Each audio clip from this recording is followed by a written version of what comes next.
Bueno, pues nos da muchísimo gusto estar aquí en el puerto de Veracruz, que es parte fundamental de la historia de México.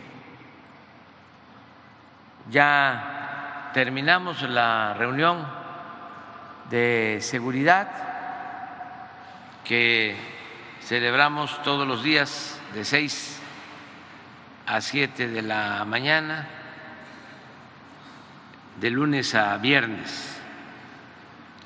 Y vamos a informar sobre cómo está la situación de seguridad, la incidencia delictiva en Veracruz. Estamos satisfechos aun cuando tenemos que seguir trabajando para concluir la obra de transformación emprendida en Veracruz y en el país. Se ha avanzado mucho en el estado de Veracruz, tanto en programas para el bienestar de la gente como en obras públicas, inversiones, y todo esto pues se refleja en que hay crecimiento económico, hay empleos, hay bienestar en el estado de Veracruz. También vamos a participar más tarde en la ceremonia para recordar un hecho lamentable, lo que significó la invasión estadounidense de 1914.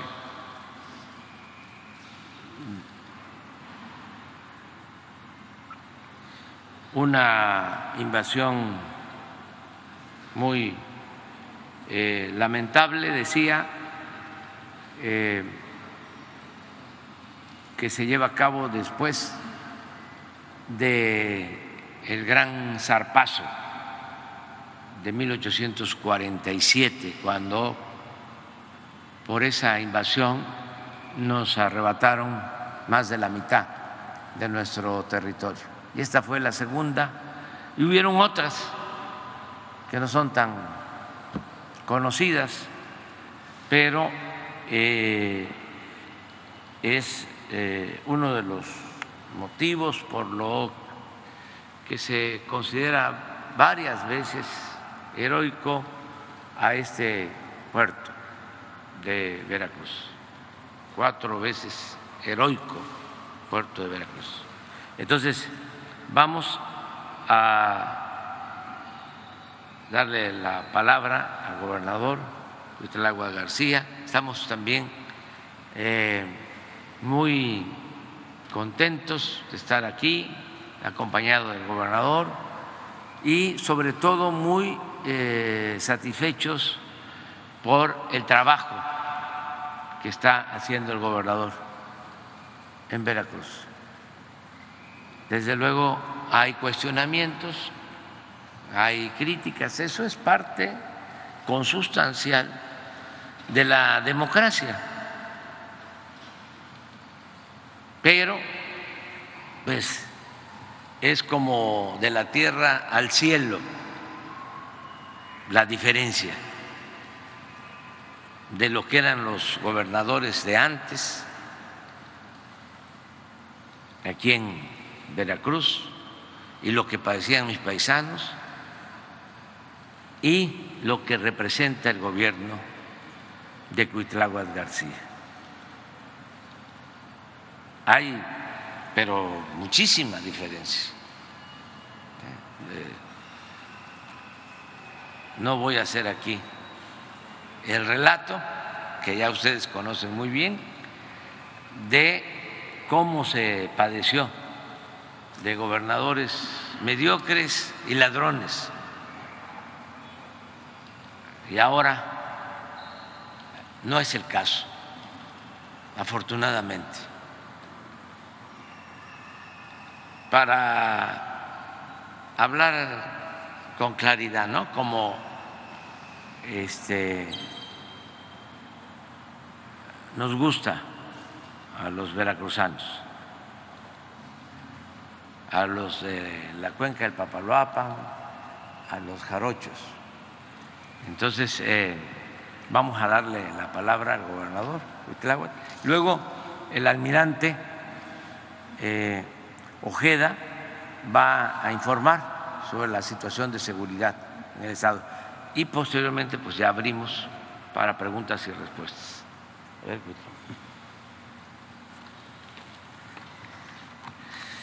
buenos días, presidente. Bienvenido nuevamente a Veracruz, a esta tierra heroica, como usted lo ha relatado. Informarle, presidente, que vamos bastante bien. Ha crecido la inversión extranjera en Veracruz, como usted debe tener conocimiento.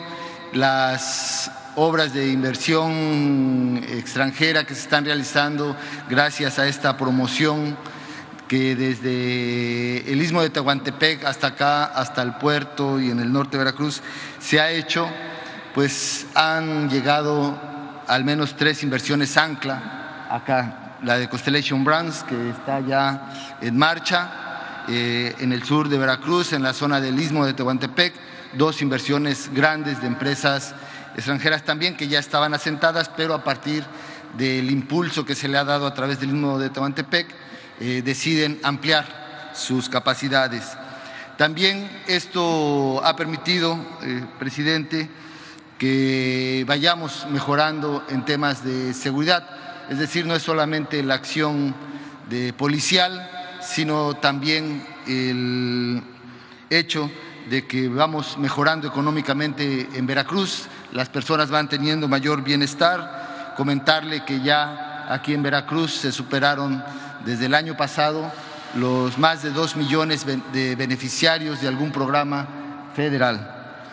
Decirle también, presidente, como ha sido de su interés, informarle a la opinión pública la situación que guarda la Torre Centro de Veracruz, esta obra que sin los permisos correspondientes de cualquier tipo de obra requiere,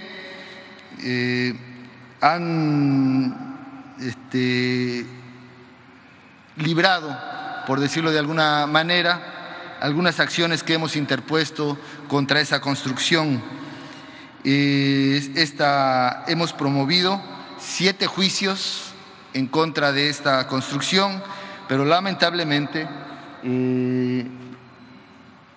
2 jueces federales en su actuación, pensamos, han encubierto un hecho ilegal a todas luces, a través de conceder el amparo a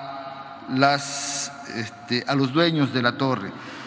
El primero es el juez de la Medina, Mario de la Medina Soto, quien otorgó la suspensión definitiva por orden del tribunal colegiado. Este juez, aunque posteriormente se excusó por ser familiar directo de uno de los dueños de esta Torre Centro, aún así tuvo actuación, por lo cual también nosotros solicitamos al Consejo de la Judicatura revisara el caso. No procedió a mayores, lamentablemente. También, una vez excusado, el caso pasó al juez José Arquímedes Gregorio Loranca Luna, quien, al darle solo continuidad a este juicio, ha amparado en varias acciones de las que hemos promovido a los dueños. Otorgó la suspensión provisional y definitiva en el juicio de amparo indirecto 1277-2021 1278/2021, 1280/2021, 114/2022, 313/2022, 350/2022 y 391/2022. Estos tres últimos fueron concluidos por desistimiento del promovente, o sea, de los dueños. Sin embargo, al quedar activos los primeros 4, con sentencia de suspensión provisional y definitiva, se queda sin efecto todas las acciones que se han realizado, principalmente porque esta obra no tiene o ha incumplido los dictámenes de protección civil y de cambio de uso de suelo. Ninguna obra en ningún lado de este país puede realizarse si no se tienen estos 2 dictámenes. Sin embargo, en este hecho, como podemos ver en las gráficas, la obra se encuentra prácticamente concluida y los jueces, en lugar de observar que se han construido de manera totalmente ilegal, han otorgado los amparos. Por lo cual, presidente, quiero aquí, delante de la opinión pública, de la prensa, de la gente que nos está viendo, decirle que vamos a proceder con la denuncia contra el juez José Arquímedes Gregorio Loranca Luna, en virtud de que consideramos ha actuado de manera indebida.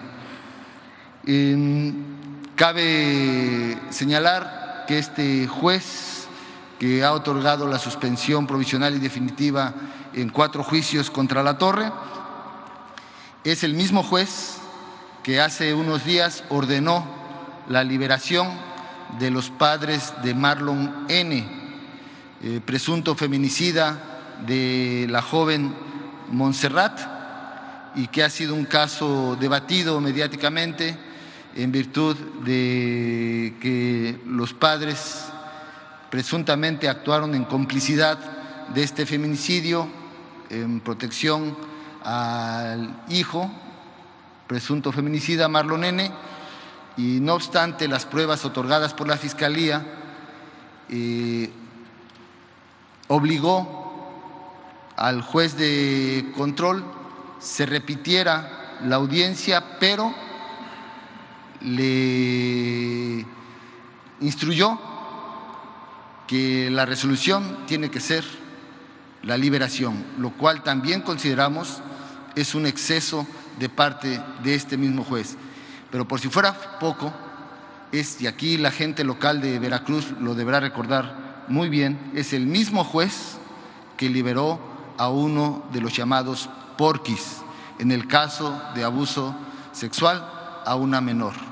Este juez, en estas 3 actuaciones, pensamos indebidas, debe ser ya señalado, investigado por sus actuaciones por el Consejo de la Judicatura Federal. Por lo tanto, en esta última nosotros pensamos tener la razón de una presunta mala actuación del juez, por lo que procederemos a su denuncia. Es todo. Gracias.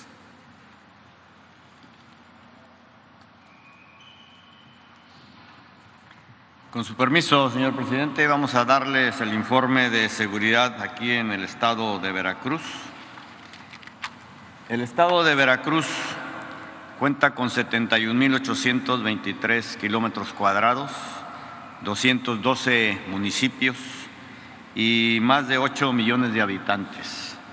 Los más poblados, los municipios más poblados, desde luego, es Veracruz, Jalapa, Coatzacoalcos. Ellos ocupan más o menos el 17.5% de la población del estado. En lo que se refiere a la de incidencia delictiva, vamos a mostrarle los 8 delitos con mayor frecuencia aquí en el estado, desde diciembre del 18 a marzo del 23. Vamos a ir viendo uno por uno.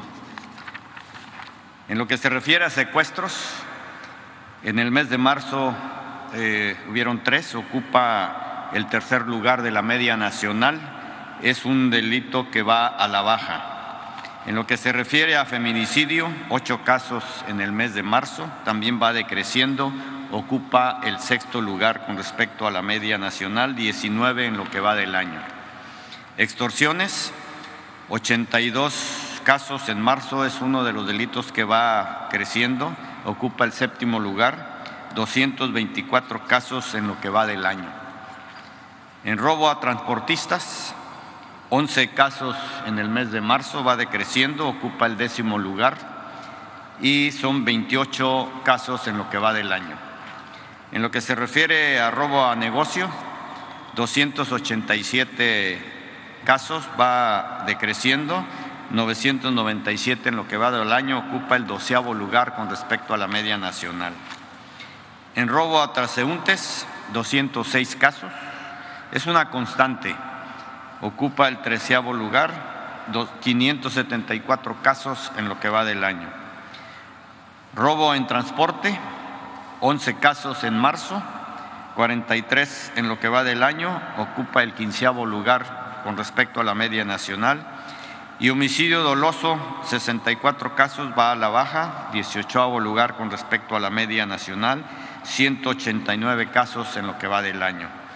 Con respecto a homicidios dolosos por entidad federativa, en la presente administración al mes de marzo, Veracruz está ubicado en el 9º lugar con respecto a la media nacional. Y homicidio doloso por cada 100,000 habitantes en la presente administración, en lo que va del mes de marzo, ocupa el 18º lugar con respecto a la media nacional. Los municipios con mayor incidencia delictiva: Veracruz, Jalapa, Coatzacoalcos, Córdoba y Orizaba. En total, del estado 3,441 y de estos municipios 1,804 ocupan el 52%. En lo que se refiere a seguridad pública, la Policía Estatal tiene 7,118 elementos, de los cuales 7,020 son operativos. Las policías municipales, 6,351, de los cuales 5,990 son los operativos. En lo que se refiere a la Policía Naval, 845 elementos, de los cuales 645 son operativos. En total, de la seguridad pública se tienen reales 14,314, operativos 13,255. En lo que se refiere a fuerzas federales aquí en la seguridad del Estado, la Secretaría de Marina cuenta con 9,462 elementos, operativos 7,096. El Ejército 7,214, 6,492 operativos. La Guardia Nacional 4,015, 3,614 operativos. Y en total, las fuerzas federales, estatales y municipales se tiene un número de 35,005 elementos, de los cuales 30,457 son los operativos. En lo que se refiere al despliegue de las coordinaciones regionales de la Guardia Nacional aquí en el Estado, hay una coordinación estatal y 18 coordinaciones regionales con 44,015 elementos. En lo que se refiere a compañías de Guardia Nacional en el Estado, 32 instalaciones, de las cuales 13 compañías ya están terminadas, 8 compañías en construcción, 7 compañías pendientes por su construcción y 5 espacios asignados por la Secretaría de la Defensa Nacional para ocuparse como cuarteles de la Guardia Nacional. En lo que se refiere a aseguramientos de diferentes índoles aquí en el Estado, como pueden ver en la presentación, hay diferentes cosas que se han detectado aquí: marihuana 3,394 kilogramos, vehículos asegurados 3,188, una aeronave, madera 2,636,000 metros cúbicos, armas de fuego 487, cartuchos, etcétera, etcétera. En lo que se refiere a búsqueda y rescate, la Secretaría de Marina cuenta con 2 estaciones navales de búsqueda y rescate aquí en el Estado, uno aquí en Veracruz y el otro en Coatzacoalcos. En Veracruz se cuentan con 24 elementos, en Coatzacoalcos con 15. Y se han realizado en Veracruz 202 operaciones, en Coatzacoalcos 195, en Veracruz se han rescatado 201 personas, en Coatzacoalcos 53, y evacuaciones médicas en Veracruz 7 y en Coatzacoalcos 1. Con lo que se refiere a la Secretaría de la Defensa Nacional, tiene un subcentro regional de búsqueda y rescate en la Estación Aérea Militar número 7 en Cánticas, Veracruz, 149 elementos. Y activación del sistema SAR de la Secretaría de la Defensa para obtener información inicial han sido 12 casos y personal asistidas 28 personas. En lo que se refiere a alertamientos aéreos, ha habido 5 casos con un resultado positivo, una avioneta asegurada. En lo que se refiere a Plan Marina, Plan DN3E y Plan de la Guardia Nacional, se han dado 426 eventos, personas beneficiadas 127,421, lluvias severas se han atendido 128, incendios forestales 167, incendios urbanos 50, explosiones 6, accidentes ferroviarios 3, accidentes aéreos 2, amenaza de bomba 2, huracanes se han atendido en un caso, frente frío 1, deslaves 13, accidentes vehiculares 26, derrames de sustancias químicas 27. En lo que se refiere a un programa de atención médica de primer contacto en lugares de difícil acceso, se han beneficiado aquí en el estado a 13,963 personas. Se emplean ambulancias, 4 vehículos, 14, una cocineta. Comunidades atendidas han sido 24. Las dependencias participantes, la Secretaría de Marina, el Instituto Mexicano del Seguro Social, Secretaría de Salud del Estado, Bienestar y el DIF. Por lo que se refiere al Estado y la seguridad en la situación de seguridad pública en el Estado, es todo lo que le podemos informar, señor.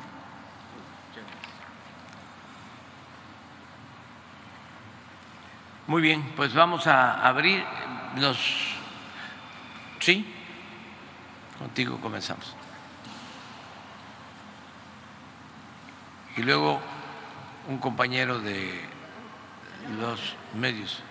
Ahora, vamos con ella. Gracias, gobernador. Claudia Montero, del Calor Político. Ayer anunció la venta del avión que, se habían hecho sorteos, incluso Veracruz fue uno de los premiados en algún municipio de la Sierra. Pero preguntarles sobre esta venta, si hubo alguna pérdida en la transacción que se hizo y sobre los recursos que se van a invertir. Mencionaba usted que en obras, que en hospitales, pero si se va a detallar o si solamente van a hacer ese tipo de obras. Bueno, la verdad que estamos contentos porque se vendió el ostentoso avión presidencial. Este avión lo compró Calderón, aunque él no lo usó, se lo dejó comprado al licenciado Peña Nieto. Al final del gobierno de Calderón tomaron la decisión de comprar este avión, que lo mandaron a hacer especial. No es un avión construido en serie, desde luego es un avión que no podía utilizarse en nuestro país porque técnicamente debe volar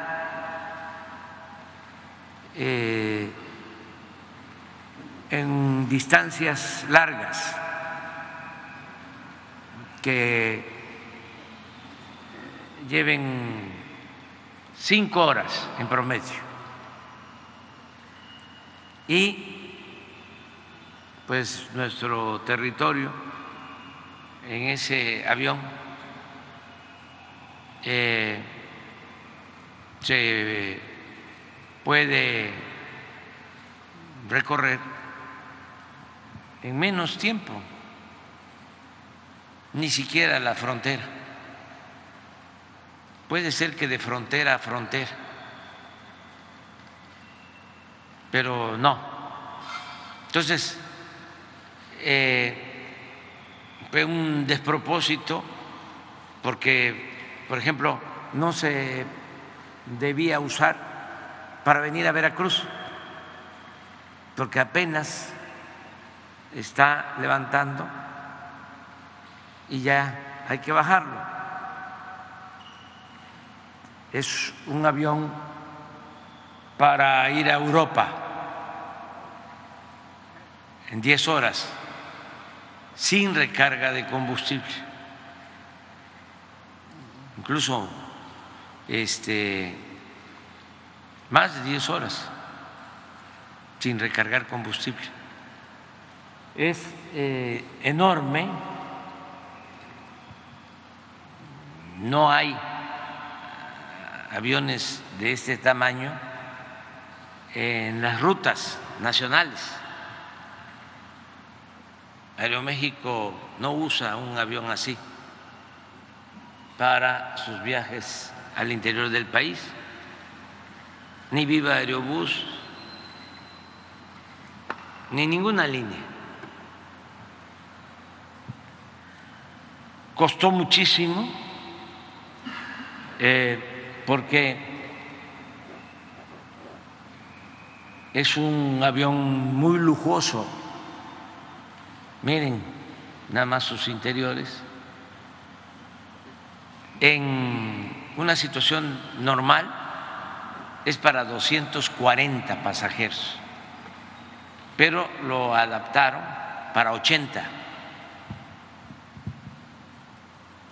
para que las sillas sean amplias. Esas son de segunda o de tercera. ¿Por qué no ponen las de primera?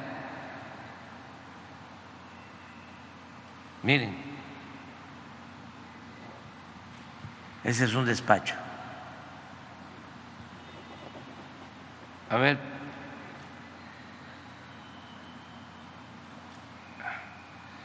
este es otro.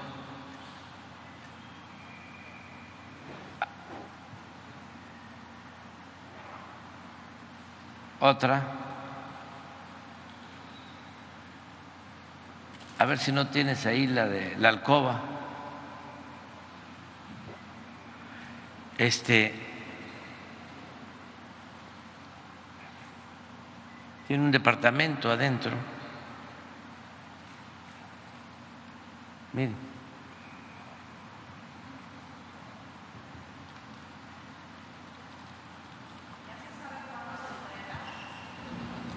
Vamos por parte.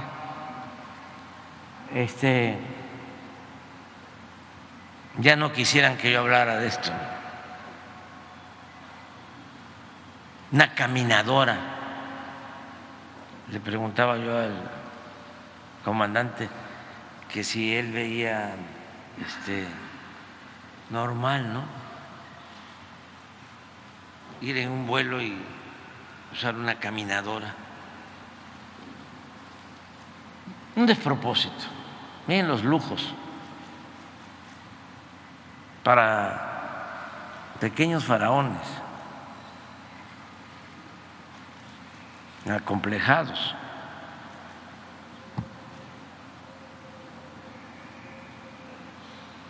Bueno, como a todo el mundo le consta, quisimos venderlo desde el principio. Hice ese compromiso en la campaña. Como hemos vendido ya como unos 10 aviones, porque no fue nada más este. Sí, creo que cerca de 10 ya se han vendido. Le voy a pedir al director de Banobra que la semana que viene en la Ciudad de México presente todo el informe. Entonces, no había clientes. Se lo ofrecí al presidente Trump, se lo ofrecí al presidente Biden,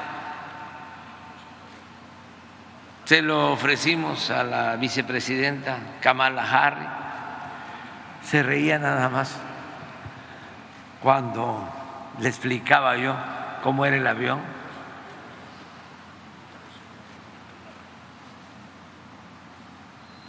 Como también les consta, lo rifamos, ya le sacamos algunos fondos que se usaron para la construcción de escuelas, de centros de salud, pero nos quedaba el avión hasta que un gobierno de Asia Central, Tayikistán, el país de Tayikistán, se interesó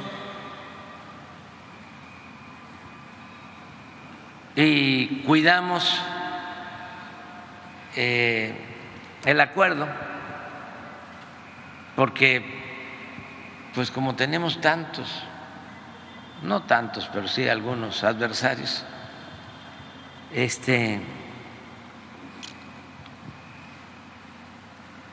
no quisimos decir nada. Se hicieron los avalúos y aceptaron comprar el avión. Se hizo un avalúo en el gobierno, en Hacienda, y pagaron 1.658 millones. 1.658 millones. ¿Se remató? Al instituto para devolverle al pueblo lo robado. Y ya entregaron todo el dinero. Por eso también no podíamos decir nada hasta que se contara con todo el dinero. Ya se tiene y fue de acuerdo al avalúo. Una de las preocupaciones, porque teníamos varias, es de que el avión pues se fue depreciando en la medida de que fue pasando el tiempo. Ayer hablaba yo de que estábamos como los nuevos ricos. Los nuevos ricos que compran un yate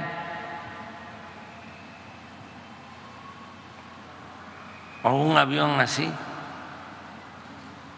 y están contentos cuando lo estrenan y luego vuelven a estar contentos cuando lo venden. Entonces, cada día pues se depreciaba.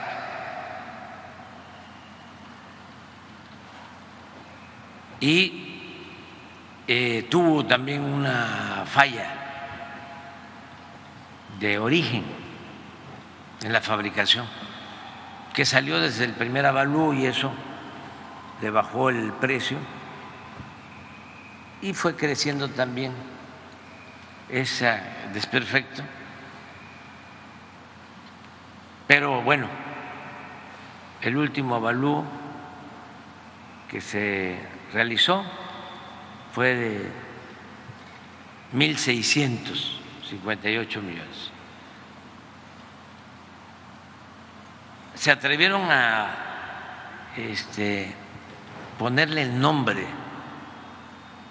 de José María Morelos y Pavón, imagínense, cuando Morelos luchó por la igualdad. Decía Morelos que se modere la indigencia y la opulencia.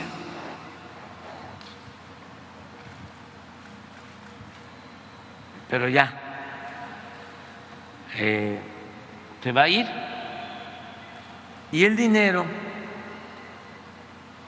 se va a emplear en la construcción de 2 hospitales, uno en la montaña de Guerrero, en Tlapa, que es la zona más pobre de México. Ahí se va a construir un hospital de 80 camas. Ahí se está haciendo también un hospital para atender a niños, a niñas con discapacidad. Pero este hospital general se necesita, porque el hospital que hay en Tlapa tiene ya cerca de 50 años y está en muy mal estado.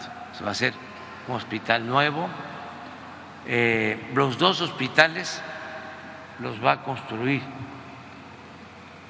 la Secretaría de la Defensa a través de los ingenieros militares.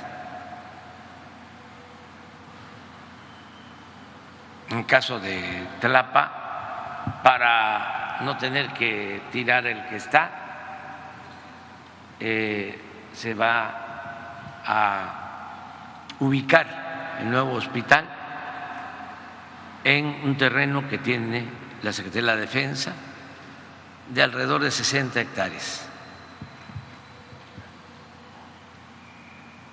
para que quede bien ubicado. El otro hospital se va a construir en Tuxtepec, Oaxaca, y esto también va a ayudar a Veracruz, porque es en la cuenca del Papaloapan, está en los límites de Oaxaca y Veracruz, y es una zona también muy pobre. Ahí está el histórico Valle Nacional, donde llevaban a los esclavos en la época de Porfirio Díaz, y es una región, todo lo que es la cuenca del Papaloapan, Tuxtepec, que necesita de atención. Ahí ya se tiene el terreno, el presidente municipal, el gobierno de Tuxtepec ya ofreció el terreno, de modo que vamos a empezar a construir pronto los 2 hospitales, también ese de 80 camas con especialidades, y vamos a inaugurar los 2 hospitales antes de septiembre del año próximo, equipados y con médicos y con especialistas y con medicinas suficientes. Entonces ya salimos de este pendiente que teníamos.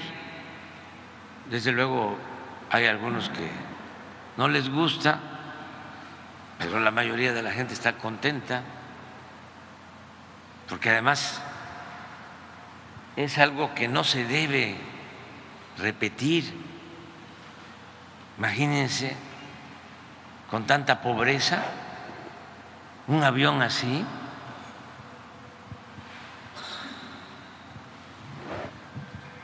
Tiene un poco más de 10 años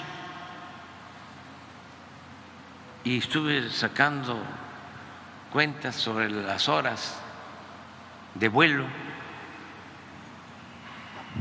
y creo que fueron 7 días sumados, 7 o 70, creo que 70 días. Y tenerlo era un gasto de millones de pesos el mantenimiento. Había que llevarlo a Estados Unidos 2 o 3 veces al año más los intereses que se pagaban por la renta, porque fue una operación de ese tipo, financiera, también onerosa. Ojalá y esto nunca, jamás vuelva a pasar, porque era lo que predominaba, la fantochería, la prepotencia. Usaban helicópteros también,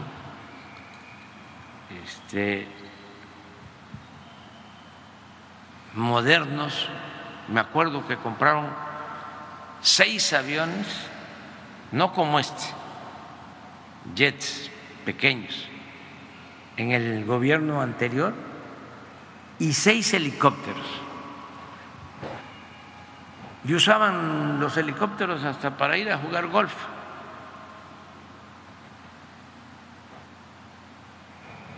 Entonces todo eso ya se terminó. Y solo algunos medios de información denunciaban eso. La mayoría, como el Reforma, el panfleto,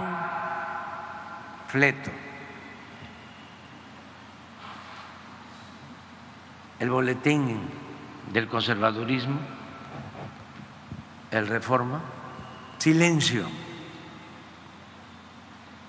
Entonces, ¿cómo va el Reforma a denunciar estas cosas si ellos se hicieron fuertes con Salinas de Gortari? Ese periódico comenzó con Salinas y es un edificio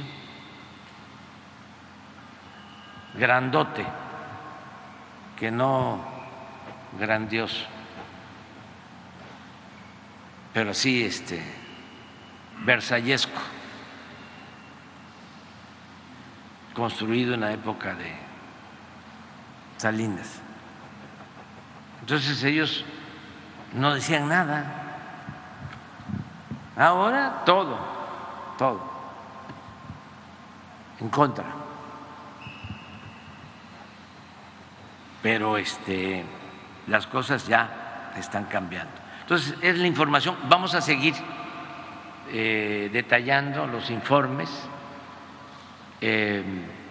sobre la venta del avión.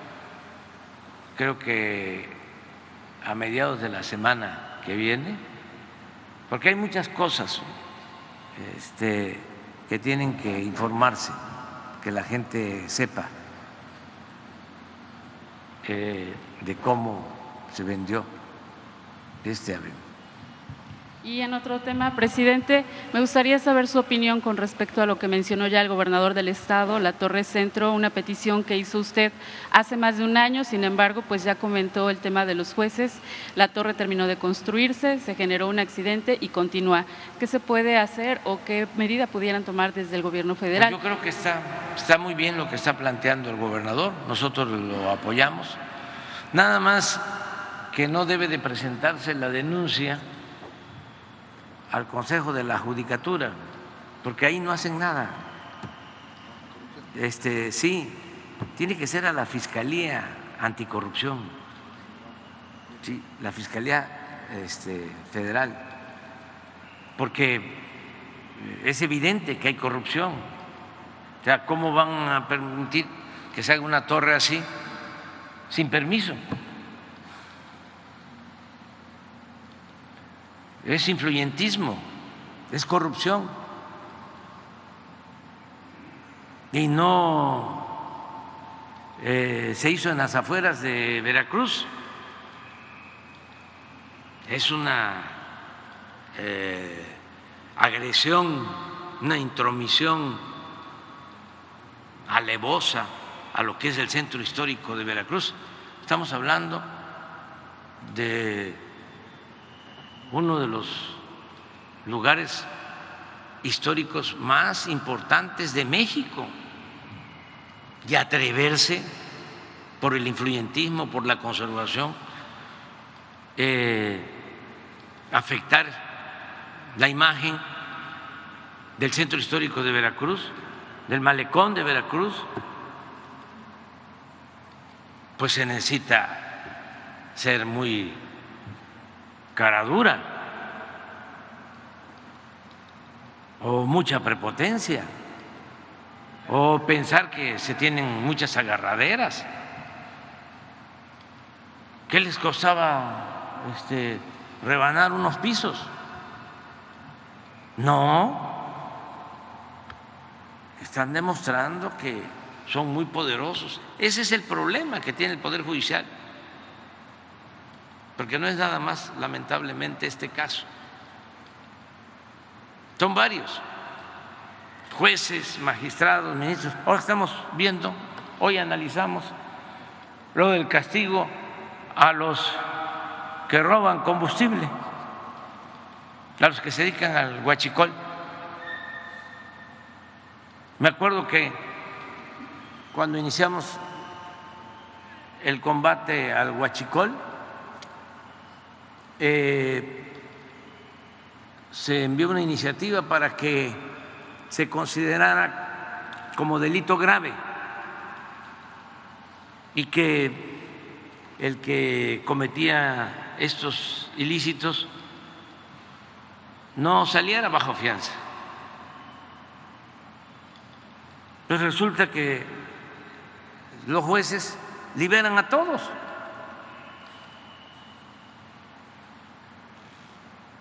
Creo que hay 1 o 2% de todos los casos sujetos a proceso.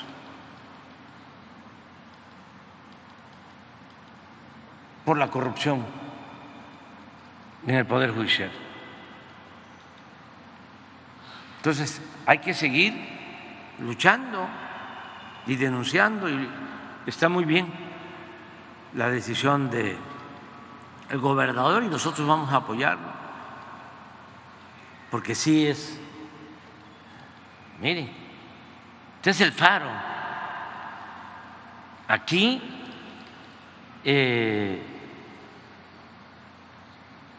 despachó Venustiano Carranza cuando la revolución.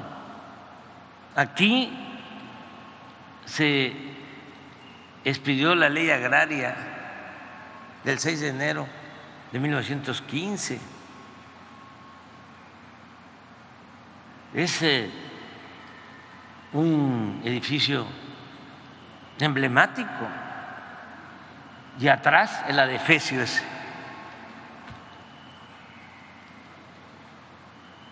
Como monumento al influyentismo, a la corrupción.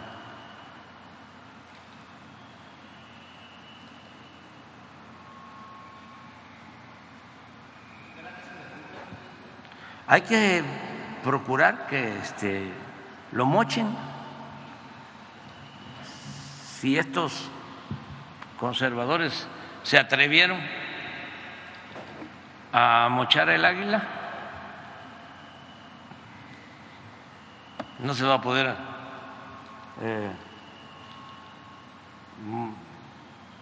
mochar el adefesio Y es influyentismo, pero puro. Sería bueno que se hiciera una narración del caso. Quienes gobernaban en Veracruz, en el gobierno municipal, ¿sí? Su vinculación del juez, esto que hablabas con el señor Medina, ¿no tenía que ver con Medina Mora? Sí, es el hijo de la Mora. No, es que es otro, pero hay que ver, ¿sí? Y luego este nuevo juez,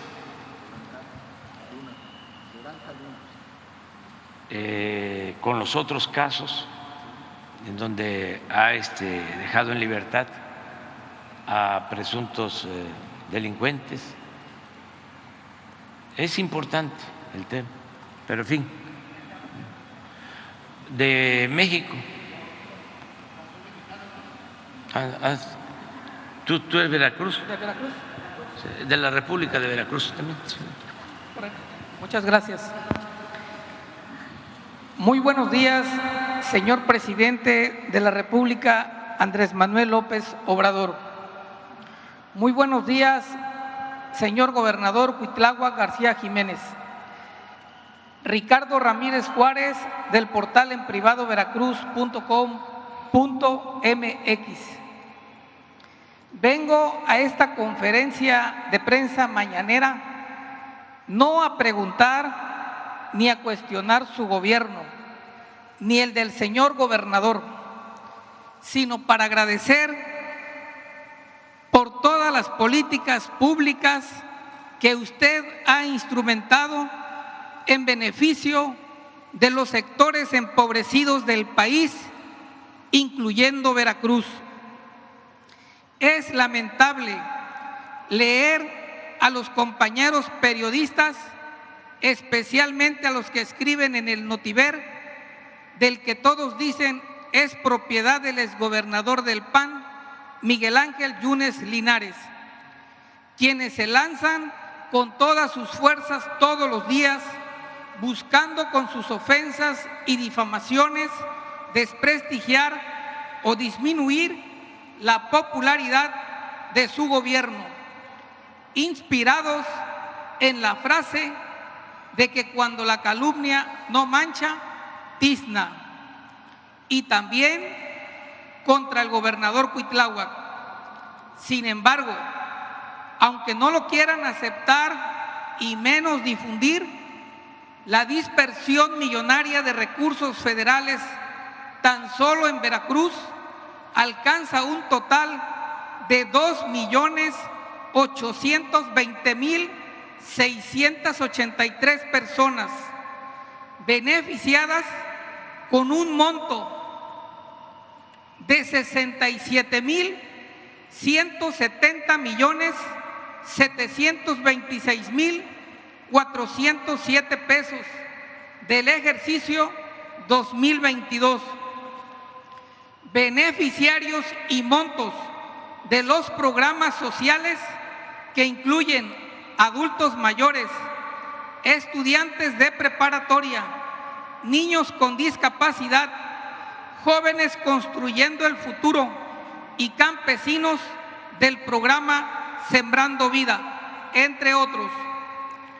En esta conferencia de prensa mañanera que usted ha ofrecido en esta ciudad de Veracruz en otras ocasiones, también han venido compañeros periodistas enviados obviamente por los adversarios políticos del gobierno de la Cuarta Transformación que usted dignamente encabeza, que son los mismos que perdieron la gubernatura el 1 de julio del 2018 gracias al apoyo masivo del pueblo veracruzano, y son el mismo grupo de mafiosos que se encuentran atrás de esta construcción de la torre.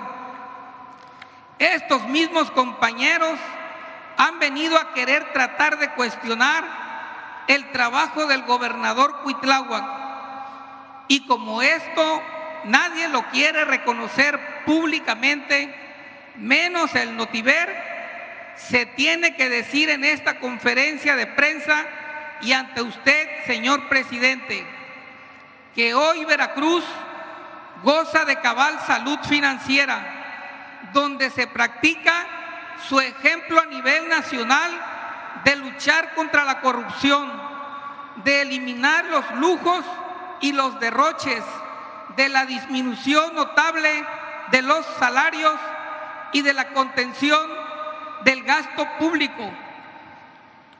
Gracias a la ley de austeridad creada por el gobernador Cuitláhuac, ley que no solo fue promulgada, sino que ha provocado una disminución notable a la deuda pública por un monto de 13,000 millones de pesos.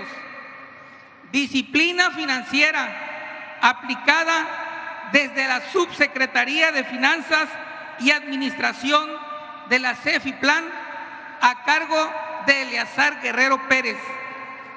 Ahorros millonarios del gobernador Cuitláhuac que se han traducido en miles de cuartos habitación y casas completas para familias ubicadas en las zonas marginadas de Veracruz, que han sido construidas con recursos de la Comisión Nacional de Vivienda del Gobierno Federal y el Instituto Veracruzano de la Vivienda, centros de salud y hospitales construidos y otros terminados luego de más de 6 años de abandono, como el de Perote, entre tantas obras realizadas por esta administración estatal.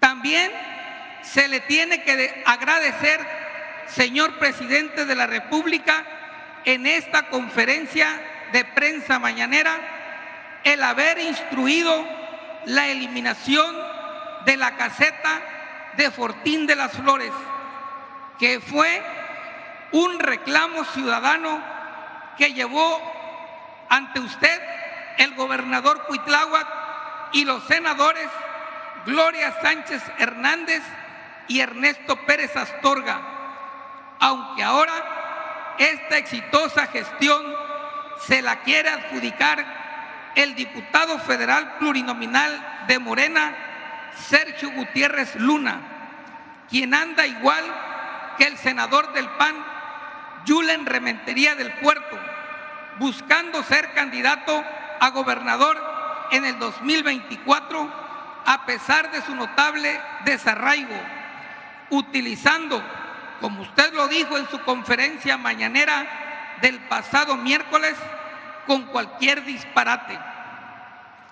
A nombre de los miles de beneficiarios de los cuartos habitación y casas completas y de los 2,820,000 personas a quienes se les ha beneficiado con 67,177 millones correspondiente al ejercicio 2022, que es un mundo inmenso de dinero que olímpicamente se gastaban en insultantes derroches y lujos extravagantes como el avión presidencial del expresidente Enrique Peña Nieto y que su gobierno acaba de vender, en asquerosos robos y desvíos millonarios a cuentas bancarias de particulares de los gobiernos federales y estatales del PRI y del PAN.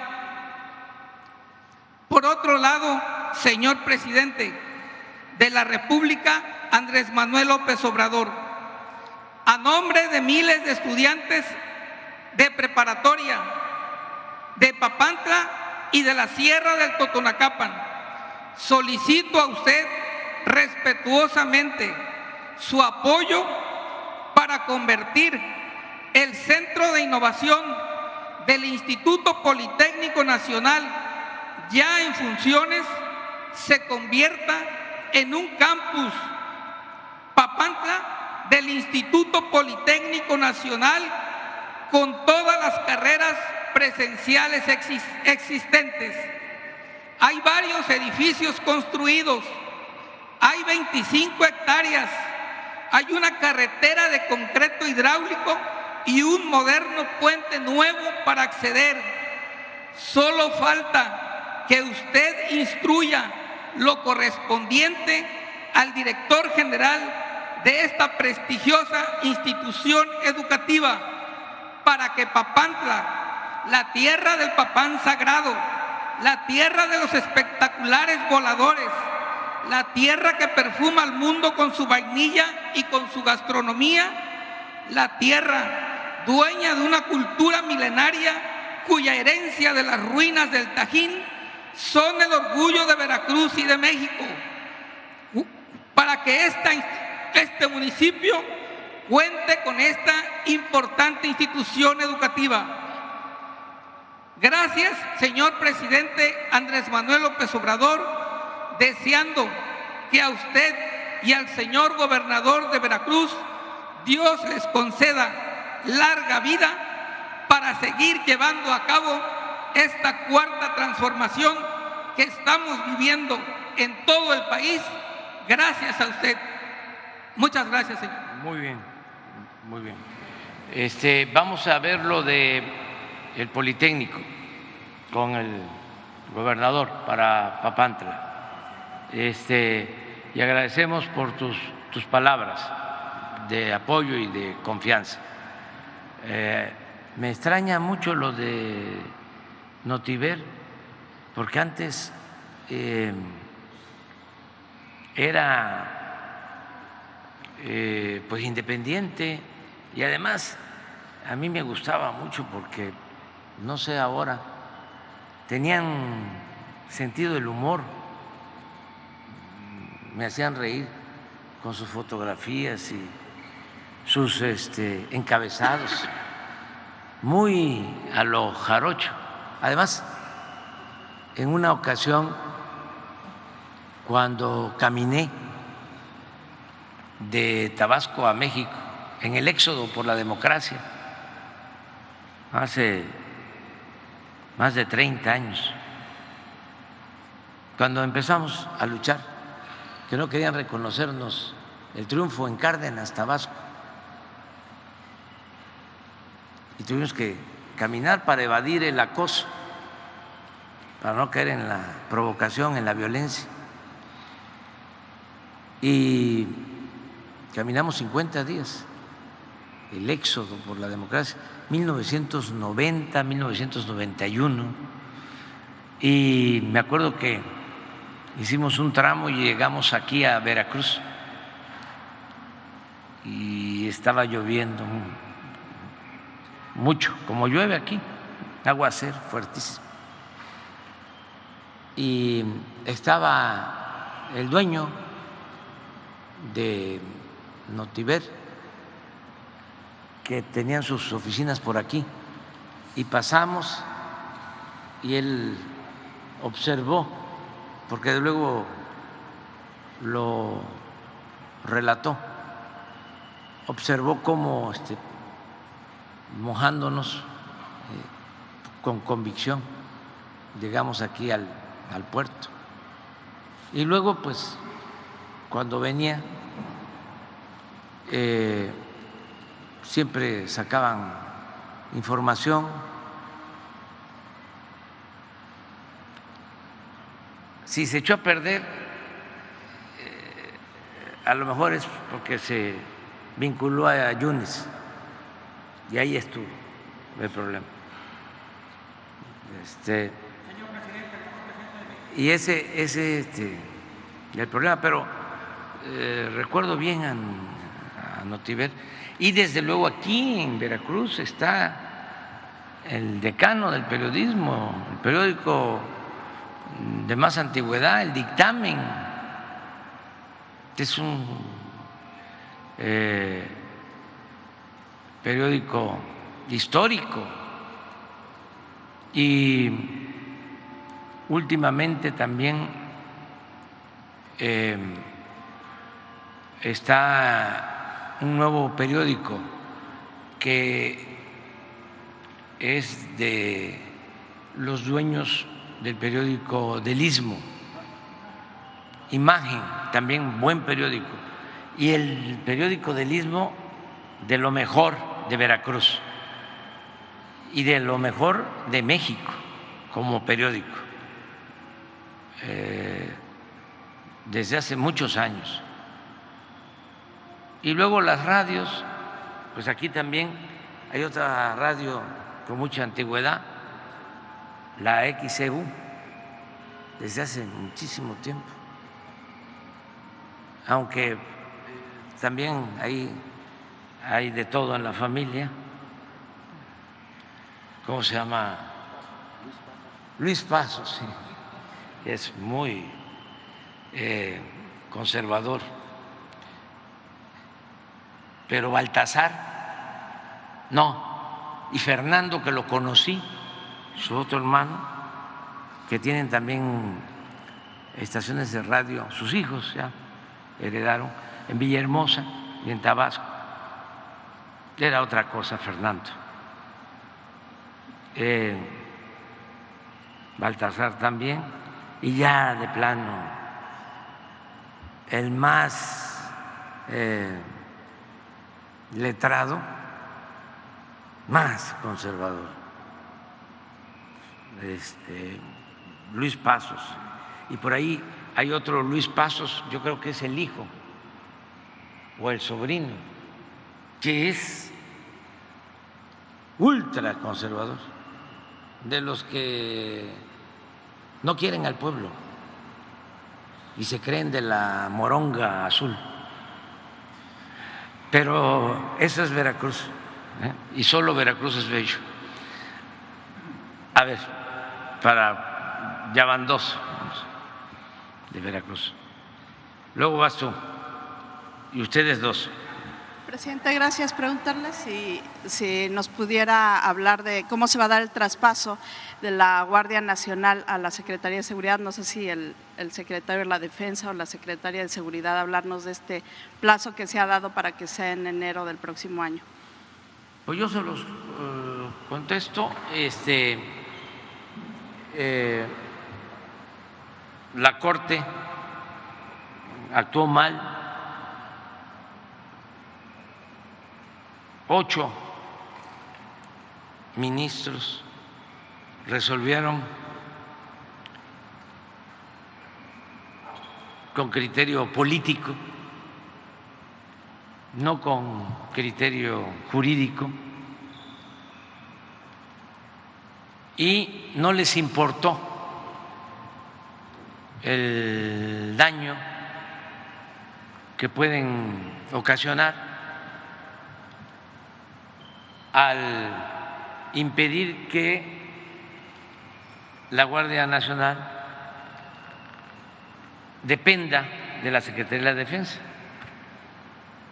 porque lo que resuelven es que la Guardia Nacional continúe como estaba la Policía Federal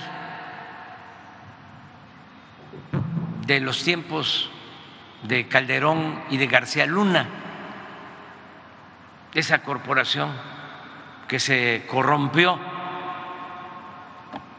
por completo, por entero,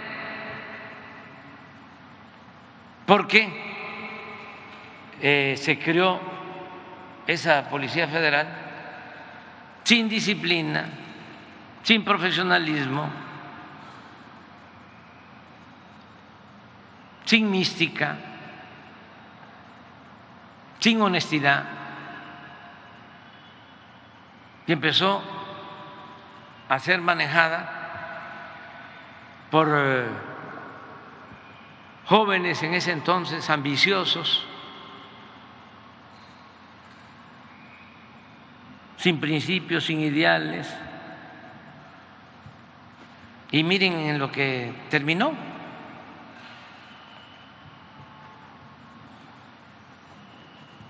Se olvida de que durante el gobierno de Calderón, y hay que seguirlo diciendo, hubo un narcoestado. La seguridad pública estaba en manos de la delincuencia. Y hay que subrayar, de la delincuencia organizada y de la delincuencia de cuello blanco. Imagínense que el secretario de Seguridad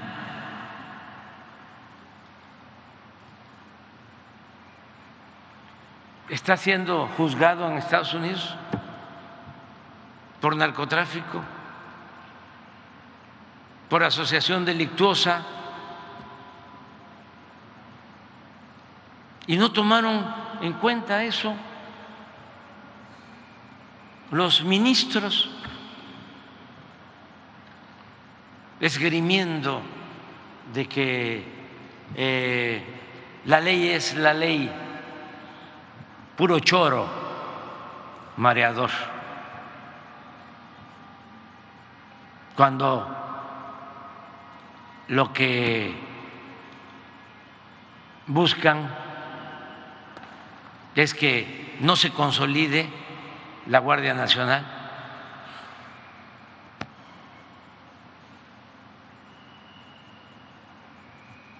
Vamos nosotros a seguir fortaleciendo la Guardia Nacional para los jóvenes. Cuando crearon la Policía Federal, en la época de Zedillo,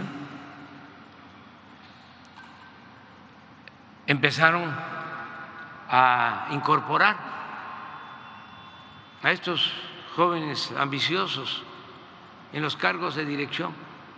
Luego con Fox sucedió lo mismo. ¿De dónde salían estos jóvenes ambiciosos? Del CISEN, del órgano de espionaje, que venía de tiempo atrás, pero lo reformó, entre comillas, Salinas.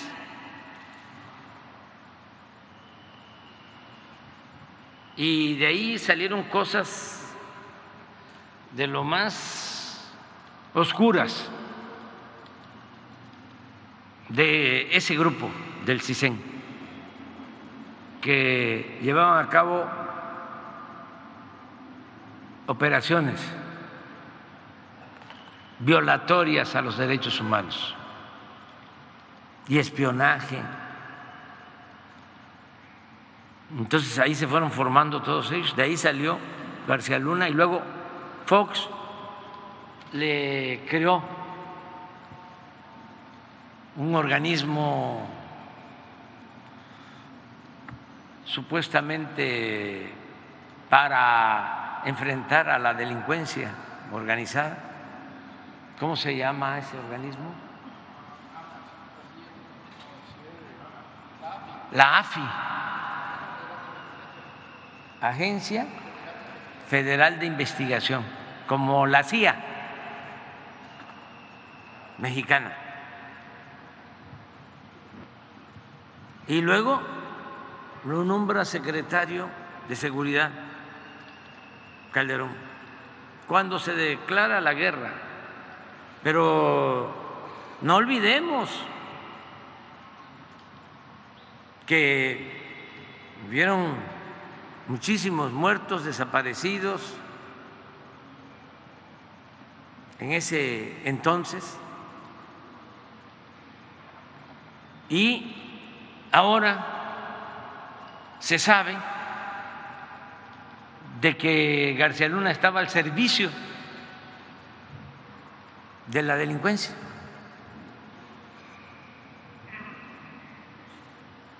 Hay dos notas que llaman la atención. Una de uno de los testigos que dice que cerraban el aeropuerto de la Ciudad de México. La operación la conocían como 3045 o algo así. Y bajaban aviones en el aeropuerto de la ciudad y metían droga. Y otra anécdota de que se vestían de la AFI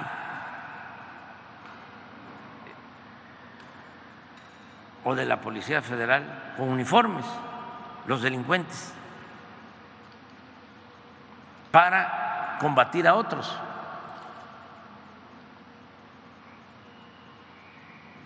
Y una vez le dijo uno a un jefe de la delincuencia, un sicario, le dijo: oiga, entonces nosotros trabajamos para García Luna, para Calderón, para el gobierno. No, Ellos trabajan para nosotros, que te quede claro. Así estaba.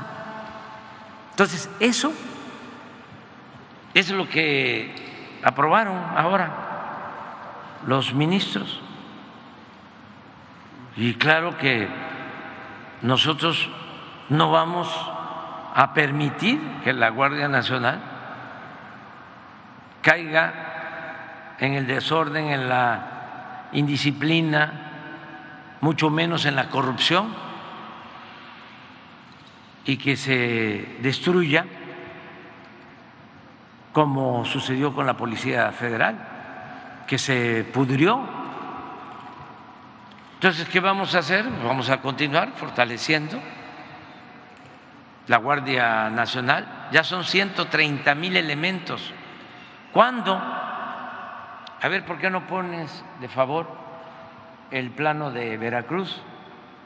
¿Cuándo se habían hecho tantos cuarteles para la Guardia Nacional en Veracruz?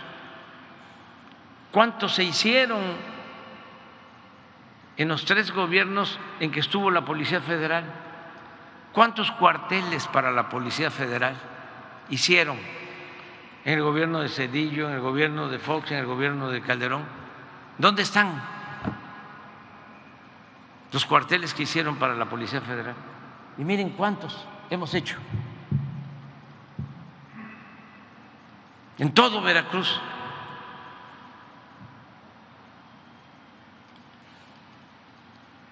Cada cuartel, 120 elementos, mujeres y hombres, y van a ampliarse. Pues esto es lo que quieren destruir los ministros corruptos de la Corte.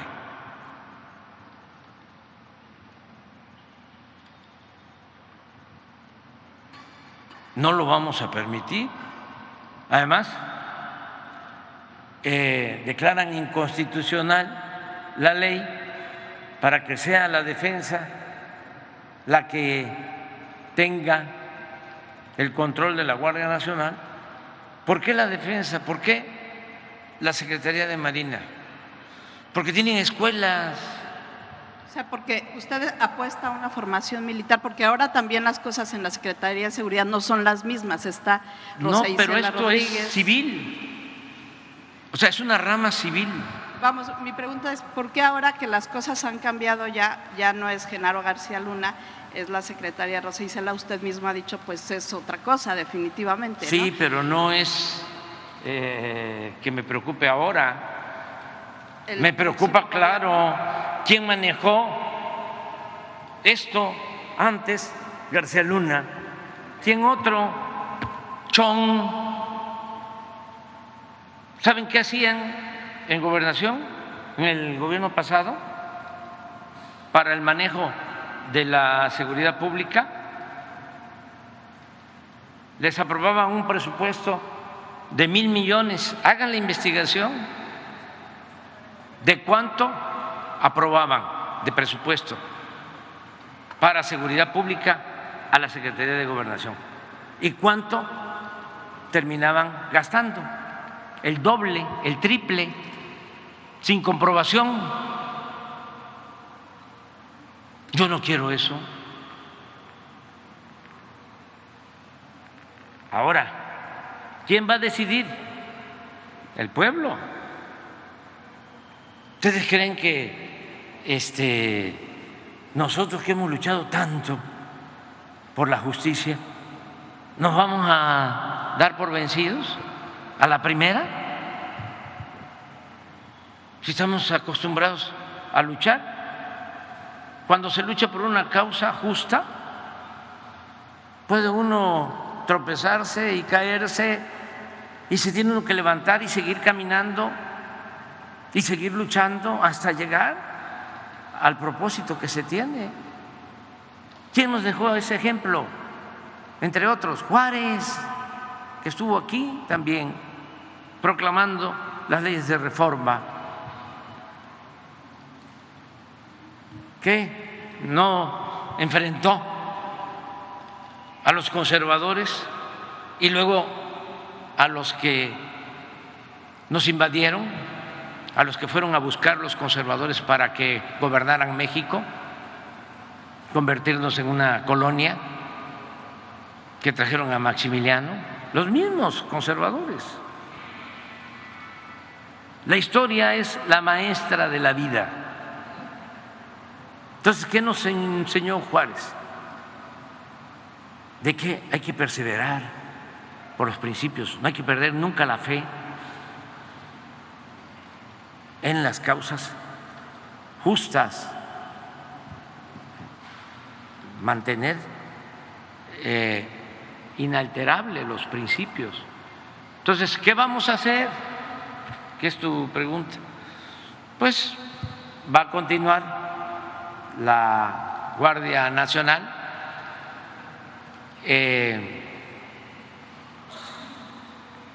Va a ser un recorrido Rosa Isela y el general secretario, los dos, por todo el país, para decirle a todos los elementos que no se preocupen, que no van a cambiar sus condiciones laborales, porque miren lo que hicieron estos ministros irresponsables y corruptos. Impidieron el que se mantengan los grados, ascensos, con el propósito de provocar una deserción masiva, porque muchos de los elementos de la Guardia tienen que ver con la defensa, tienen que ver con Marina, y al momento de que se recibe este golpe, ¿qué pueden pensar? Yo me regreso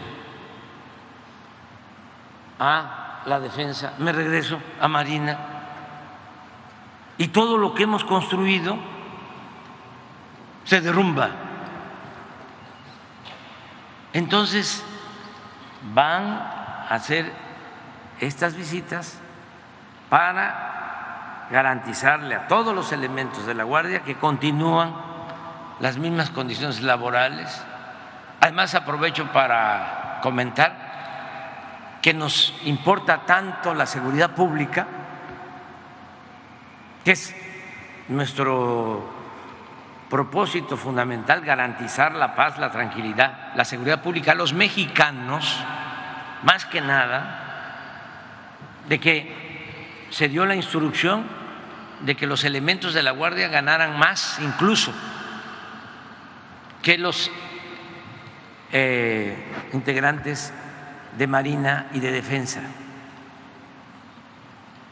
Entonces van a ir a recorrer el país con ese propósito, a garantizarles de que vamos a hacer adecuaciones para que no cambien sus condiciones laborales, y además voy a presentar una nueva iniciativa de reforma a la Constitución, pero no la voy a presentar ahora, porque ahora la van a bloquear los conservadores corruptos, los del Supremo Poder Conservador, los legisladores, porque para reformar la Constitución se requiere de mayoría calificada, que se llama. No me gusta decir mayoría absoluta. Es 2/3 partes. Si son 500 diputados, se requieren como 330 votos. No es nada más mayoría simple, no es la mitad más uno. Con eso se puede reformar y se puede aprobar una ley, que fue lo que hicimos.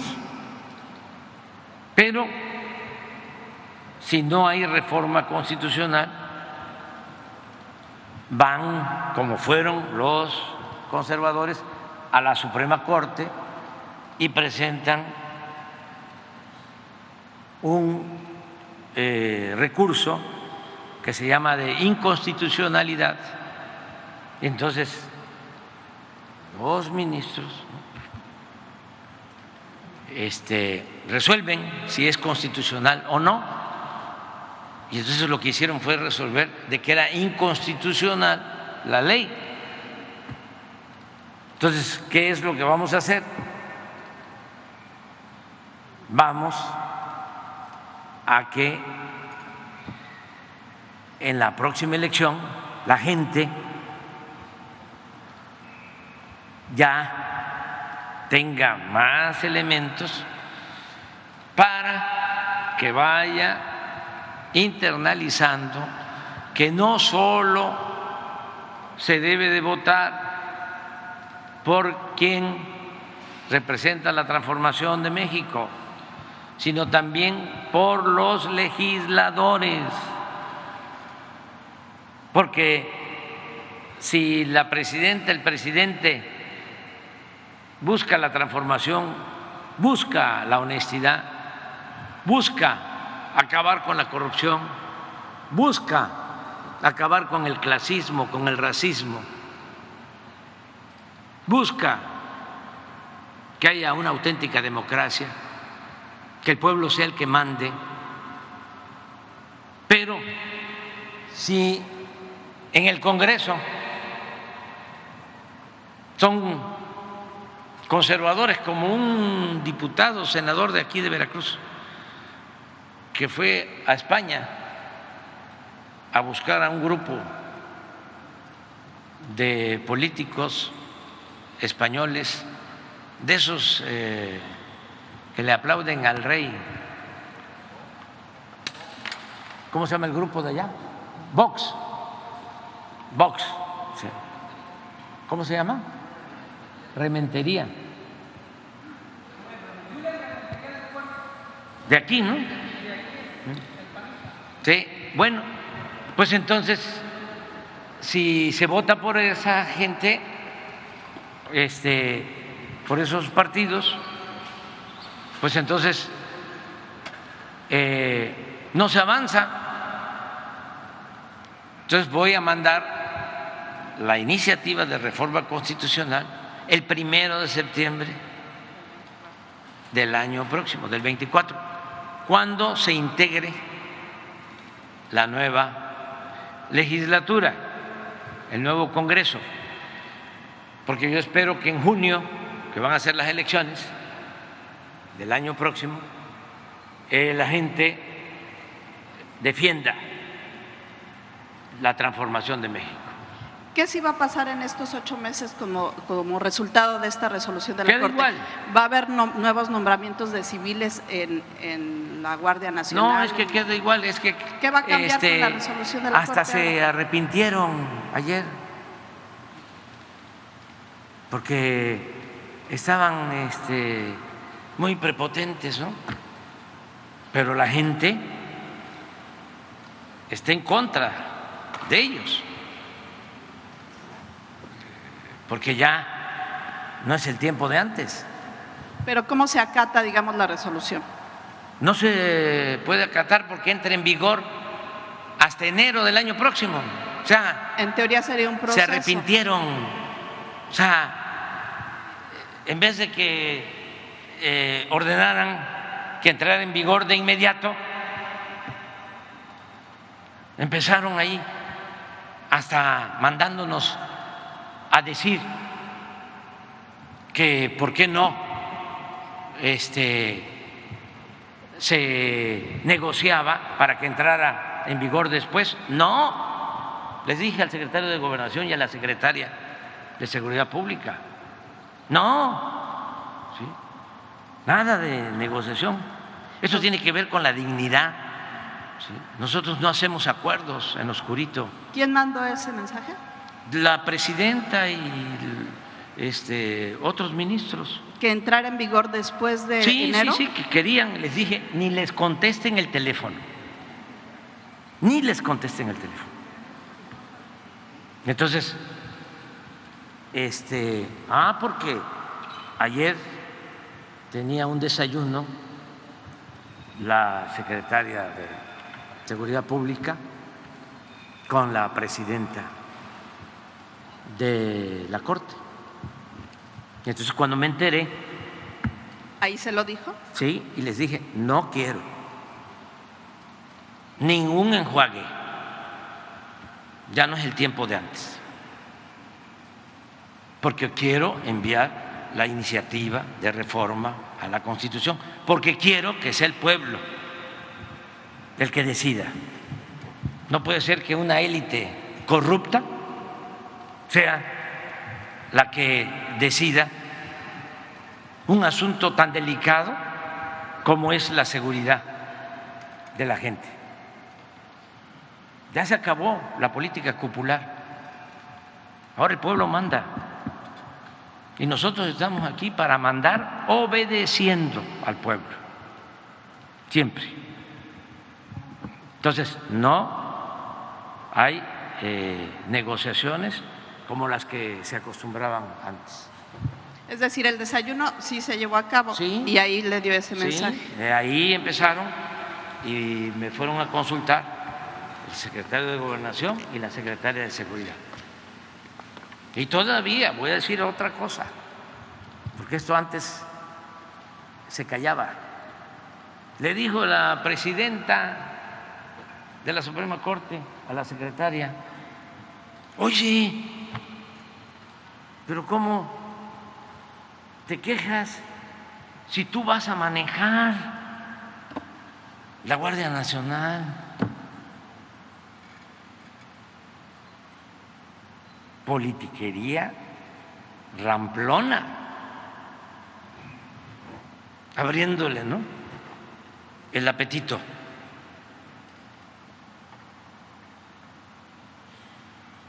Para que ambicionara ser ella la que manejara la Guardia Nacional. ¿Qué le contestó? Le dijo: no, es que es un asunto mío. Pero lamentable el nivel de indignidad.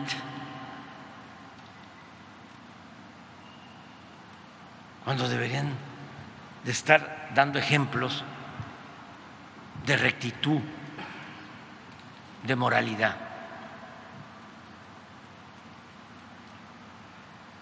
Nada más para que sepan que ya no es lo mismo, porque se quedaron en el almanaque. Gracias, presidente. Ya vámonos a desayunar, porque mire, un lechero con canilla y unas picadas. Sí, ya lo sé, y a ti, Charrito, te estimo mucho. Ahora, terminando ya de desayunar, después del lechero, sí, después del lechero y de las canillas y de las picadas, seguimos hablando. Además, nos vamos a seguir encontrando, paisanos, paisanas. A ver, ¿me van a dejar desayunar, sí o no? Gracias. La foto.